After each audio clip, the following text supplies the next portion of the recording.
I did get in a car in this weather. I think we all did. Okay, all right, that's pretty close. That's close. Every day's pretty exciting. Every day's pretty exciting. Every day's, because every day's a little crazy sometimes. Yeah. Especially mission movies. Tom Cruise's antics are well known. The intense parts that Russell Crowe plays are well known. However, things didn't go as planned when these two symbols joined forces. Hollywood has attempted to hide their narrative, which includes years of personal friction and conflict on set. Russell Crowe is finally speaking up and sharing what it's actually like to collaborate with one of the most well-known performers in the world. Playing the bold pilot Pete Maverick Mitchell in Top Gun, Tom Cruise rose to international fame in 1986. People likened him to Malcolm McDowell from A Clockwork Orange because of how intense his performance was. He received an award for Best Actor in Australia for the portrayal, which also brought him widespread attention.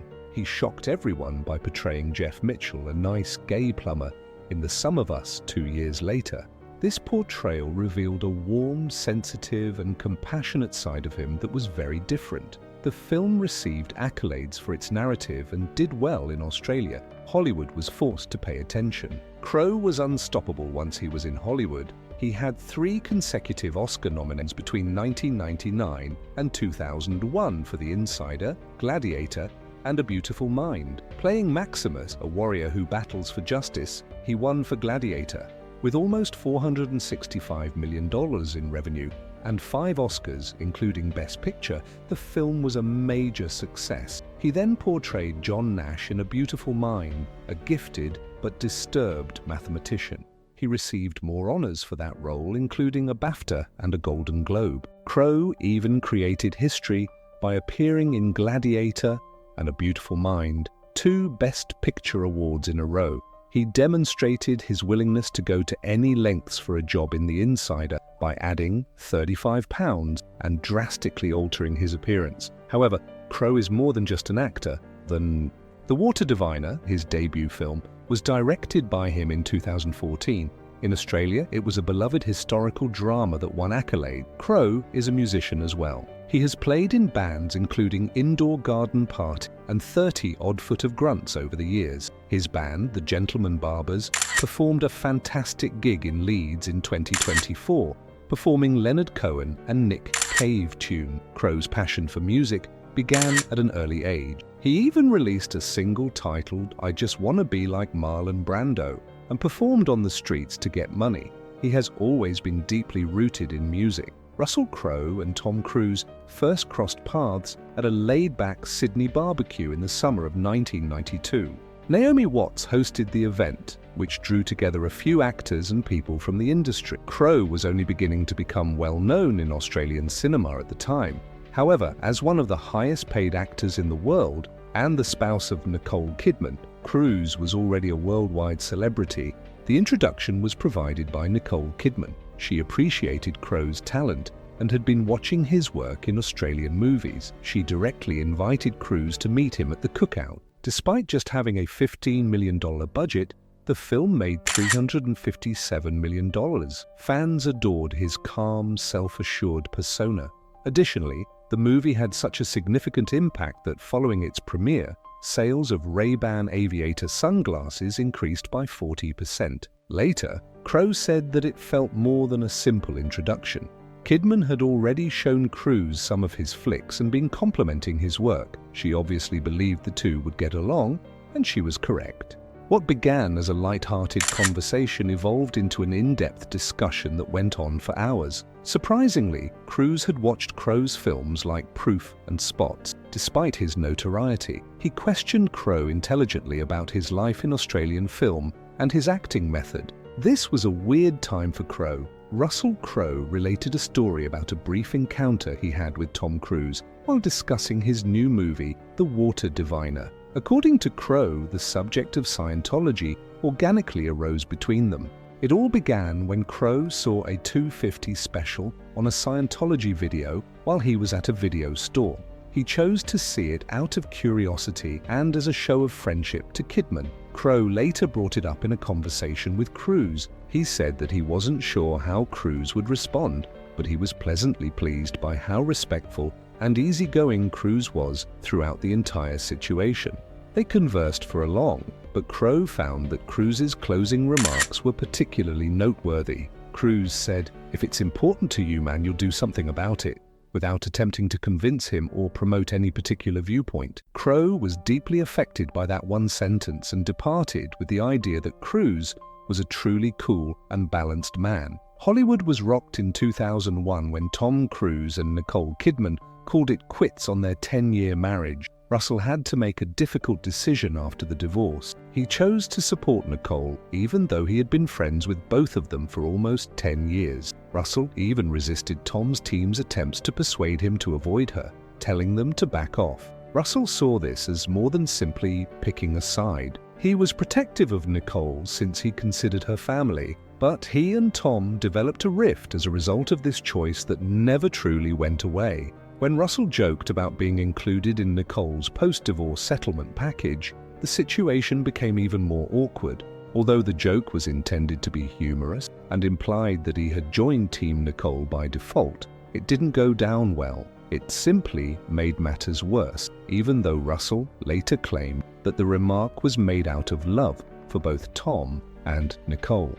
Years later, when Tom and Russell collaborated on The Mummy in 2017, the friction resurfaced. They had never acted together before, but it wasn't amicable. One particularly memorable moment from their on-screen collaboration was a vicious altercation between their characters. This scene took 4 full days to film. Cruise began work on the series that would define his career, Mission Impossible, in 1996. He has produced and performed in 7 of the series' films over the course of almost 30 years.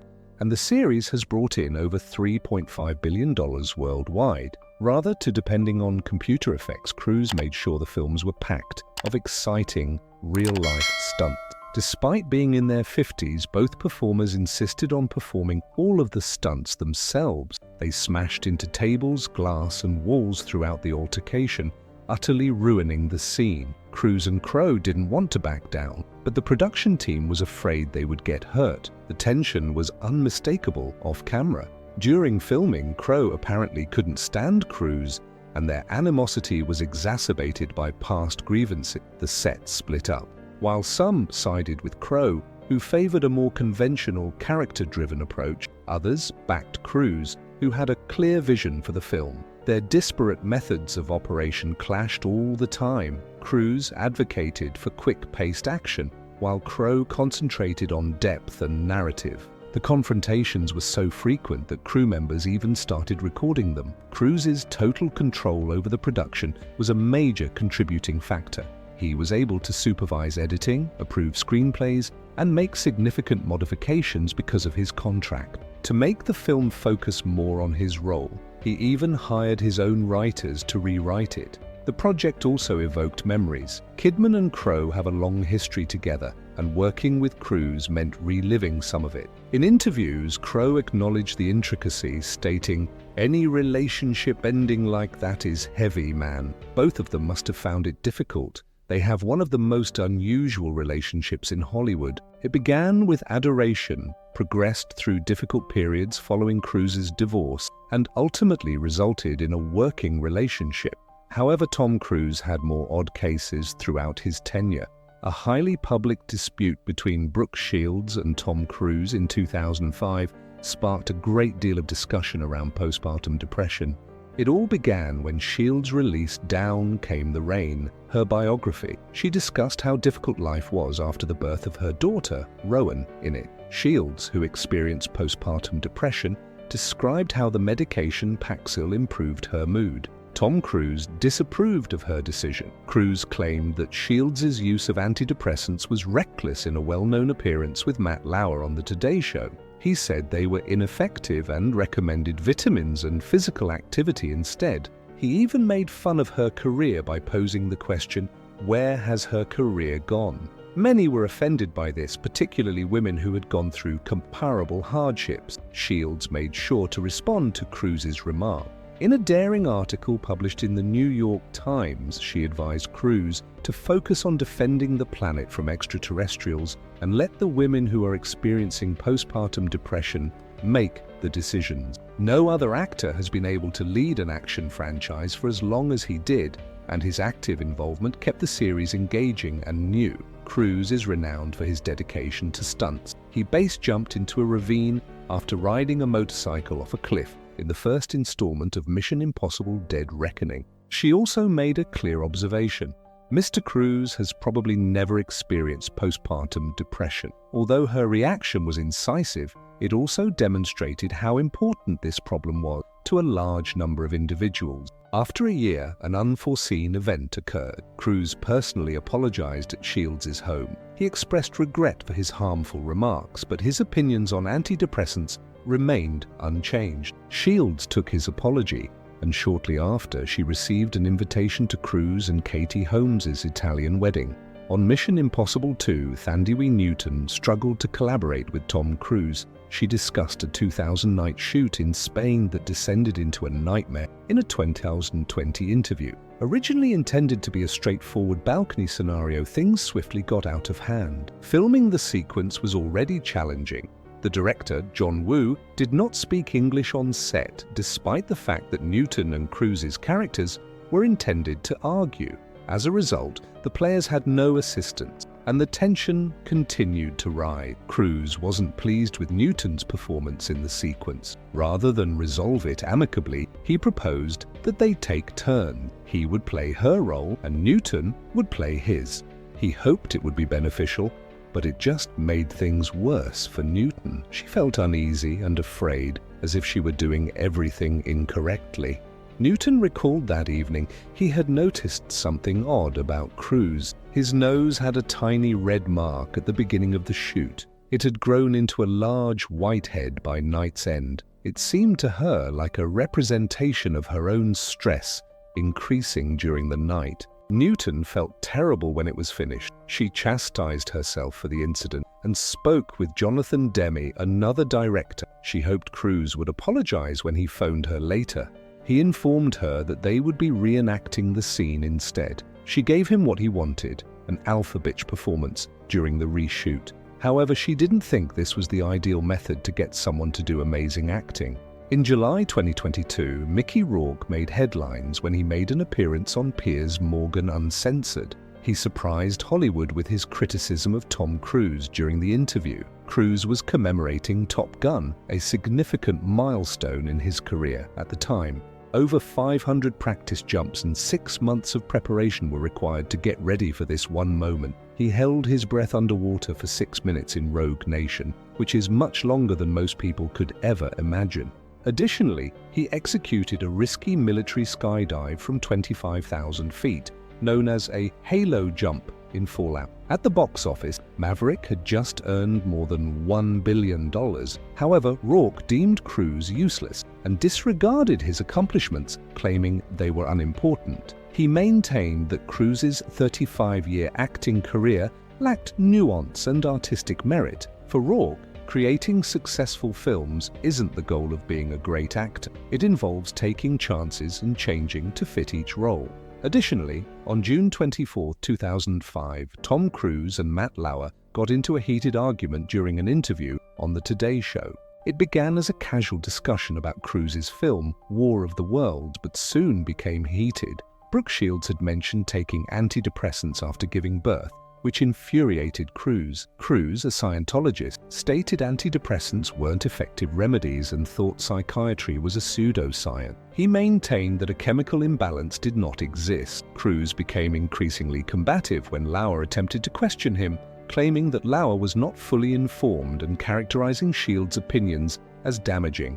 The heated disagreement turned into one of the most talked about TV interviews. Later, in a New York Times essay, Brooke Shields defended herself, arguing against Cruise's views and defending her choices. The incident turned into a classic illustration of Cruise's adherence to Scientology colliding with popular belief. Previously a devoted Scientologist, Leah Remini has subsequently disclosed alarming information regarding Cruise. Cruise's COVID-19 tirade on the Impossible 7 set mission went viral in 2020, but Remini said it was a publicity stunt.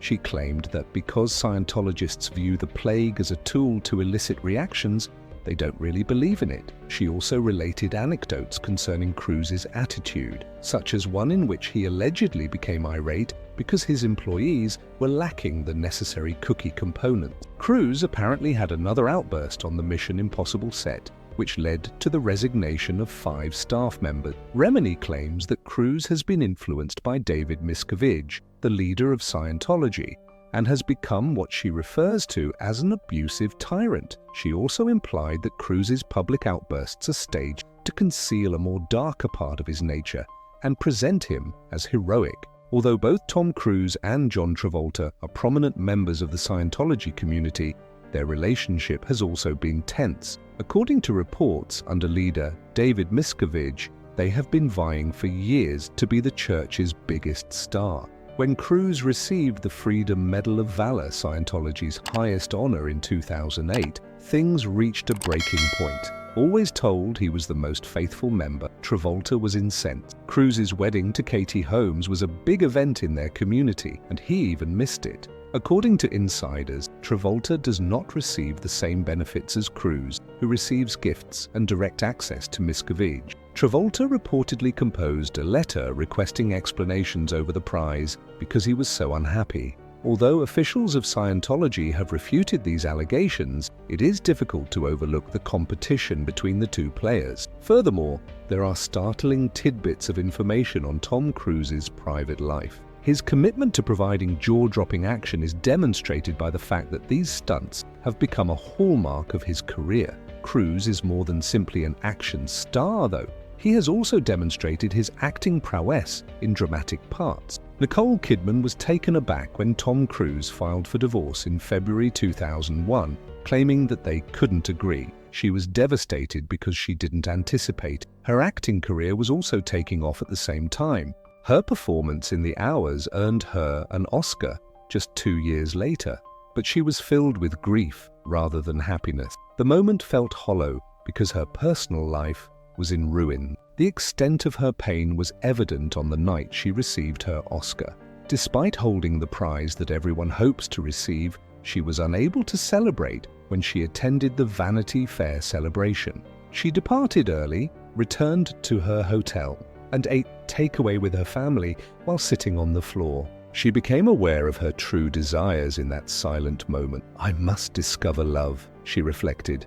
"In my life, I need love." There was more to the divorce than just two people splitting up. There were further difficulties. Cruise's faith, Scientology, was a major factor.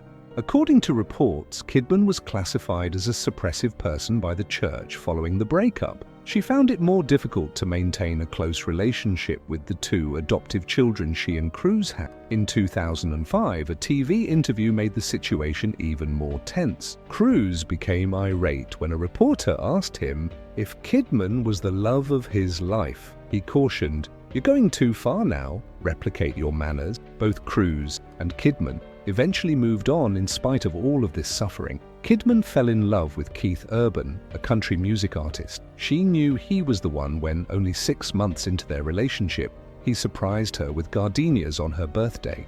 In 2006, they were married in Australia. Cruise, on the other hand, married Katie Holmes, but their marriage wasn't successful either.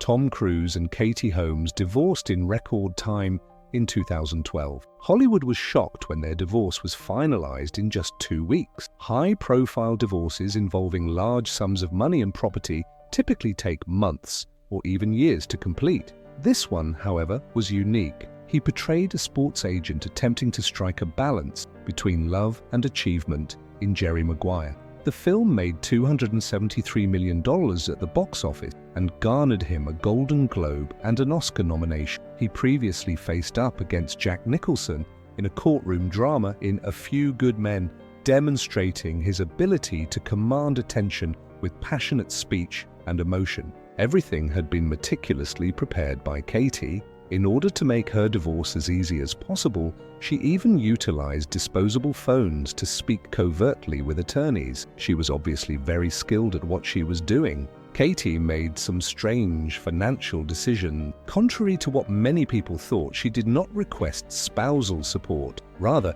she concentrated on Suri, their daughter. Until Suri turns 18, Tom agreed to pay $400,000 in child support annually. He also paid for all of her medical and educational costs. A trust fund was also established for Suri. The majority of it is locked up until she is in her 30s, but she will have access to a portion of it when she is 18. Katie also maintained her pricey jewelry collection and their $35 million property in Beverly Hills. Even without her husband's help, she left with a lot. However, the custody deal was the biggest surprise. Suri was given to Katie with full bodily custody. In celebrity divorces, where joint custody is typically the norm, this is uncommon. She gained the authority she desired over Suri's day-to-day activity, including choices regarding her education and faith.